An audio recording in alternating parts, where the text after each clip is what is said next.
Hello hello hello welcome back. আর আজকে আমি তোমাদের সাথে শেয়ার করব মহাশিবরাত্রির পুজো আমি কেমনভাবে করলাম আর কি কি আয়োজন করলাম। যদিও খুব ছোট্ট আয়োজন, তাও ভাবলাম তোমাদের সাথে শেয়ার করি। আর হ্যাঁ, দেখো আমাকে দেখতে পুরো বিধ্বস্ত লাগছে, তার কারণ আমি জানি না কেন উপোস করলে আমার এত শরীর টরীর খারাপ লাগে না, কিন্তু আজকে বেশ মাথা যন্ত্রণা করছে, তাই আমার এরকম অবস্থা। খুব বেশি আমি সাজিও নি, কারণ আর ভালো লাগছে না। সো চলো পুজোটা টুক করে করে চলে আসি। আর কি কি করছি সেটা দেখার জন্য তোমরা তো আছোই। Stay tune. প্রথমেই দেখো আমি বসে পড়েছি সব কিছু রেডি করতে।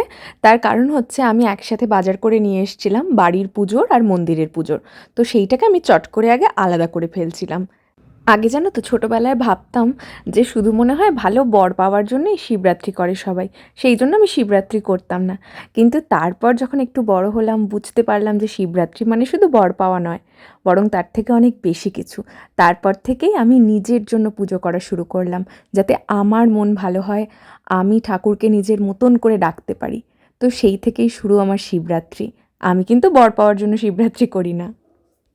এই হচ্ছে মহাশিবরাত্রির জন্য আমার আয়োজন। এখানে রয়েছে 5 রকমের ফল, এখানে রয়েছে মালা, কুচো ফুল, ধুতুরো কাটা, আকন্দ ফুলের মালা।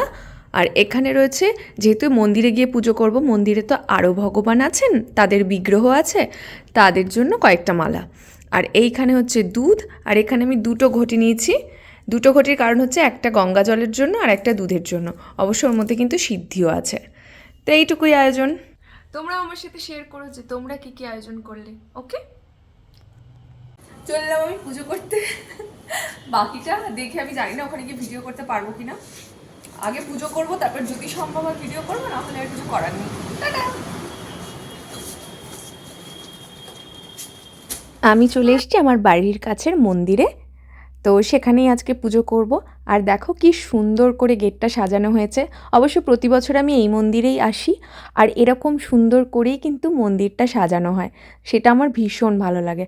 আর এরপর ভাবলাম যে আমার ছবি তো কেউ তুলে দেবে কিনা আমি জানি না, ভিডিওও কেউ করে দেবে কিনা আমি জানি না, তো তাই অন্যরা যখন পুজো করছিল আমি ভাবলাম টুক করে একটুখানি বাবাকে দর্শনও করে আসি, আর বাকি যারা পুজো করছে তাদেরও একটুখানি ভিডিও নিই।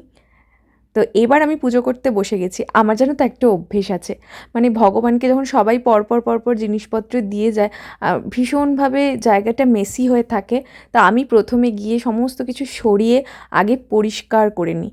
আর ভগবানকে পুজো করার আগে সুন্দর করে সাজাতে আমার সব সময় ভালো লাগে। আর এই ভিডিওটা জানো তো ওখানেই একটা বোনকে আমি রিকোয়েস্ট করেছিলাম, ওই করে দিয়েছে। আর এই যে এবার আমি ফুল দিয়ে সুন্দর করে বাবাকে সাজাচ্ছি। জানো তো, তাকে আমি বলেছিলাম, কিন্তু কোনো কারণে জানি না সে না আমার দুধ ঢালার সময়ের ভিডিওটাই করেনি, কোনোভাবে মিস করে গেছে। পুজো হয়ে গেছে শেষ, আর আমি যাচ্ছি বাড়ি। এই যে সব ভর্তি করে নিয়ে গেছিলাম, এখন হয়ে গেছে খালি। তো যাই হোক, আমার খুব মনটা শান্তি হয়ে গেছে পুজো করে।